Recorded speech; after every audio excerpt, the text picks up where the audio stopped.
முதல் 10 இயலெண்களின் சராசரின்னு கேட்டிருக்காங்க. முதல் 10 இயலெண்கள்னால் 1 முதல் 10 வரை 1, 2, 3, 4, 5, 6, 7, 8, 9, 10. சராசரின்னு கேட்டால் அவங்க எல்லாத்தையும் கூட்டி அந்த எண்ணிக்கையால் வகுத்தணும். எண்ணிக்கை 10. அப்போ 1 முதல் 10 வரைக்கும் உண்டான எண்களை கூடுதல் செய்துட்டு வர்ற விடையை 10ஆல் வகுத்து பார்த்தா 5.5 அப்படிங்கிறது தான் இதனுடைய விடை. இதாக இருக்குது 55/10. அதை 10ஆல் வகுக்கும்போது 5.5 அப்படிங்கிறத தெரிஞ்சுக்கிறோங்க. அடுத்து 124 பெருக்கல் 36 பெருக்கல் 980 இந்த ஒரு அமைப்பை பெருக்கினதுக்கப்புறம் 1ஆம் இடத்தில் வரக்கூடிய எண் என்னன்னு கேட்டிருக்காங்க. இது லாஜிக்காகவே இந்த கணக்கை நம்ம விடை செய்திடணும். உட்காந்து பெருக்கிட்டுலாம் இருக்கக்கூடாது.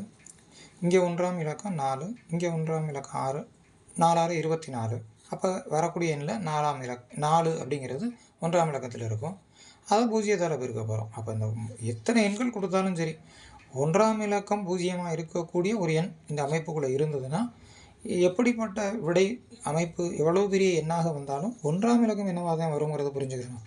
0ஆக தான் வரும். இந்த கொடுக்கப்பட்டிருக்கிற எண்களில் ஏதேனும் ஒரு எண்ணில் 1ஆம் இலக்கம் 0 இருந்தால் அதனுடைய ஒட்டுமொத்த பெருக்கல் பலனில் வரக்கூடிய விடையும் 1ஆம் இலக்கத்தை 0 பெற்றிருக்குங்கிறத புரிஞ்சுக்கிட்டு இதை நம்ம நேரடியாக 0 அப்படிங்கிறத விடை சொல்லிடலாம். ஒரு நாடாச்சுருளின் நீளம் 18 3/4 மீட்டர் ஆகும். அதில் 4 முழு சுருள்கள் மற்றும் ஒரு சுருளில் 1/3 பாகம் என்கின்ற அளவில் மொத்த நீளம் எவ்வளோன்னு கேட்டிருக்காங்க. இதையும் இது 4ஆல் பெருக்கிக்கிடணும். ஏன்னா இந்த அமைப்பை 4ஆல் பெருக்கிடணும். அதோட ஒரு 1/3 கூட்டி விட சொல்லிடணும்.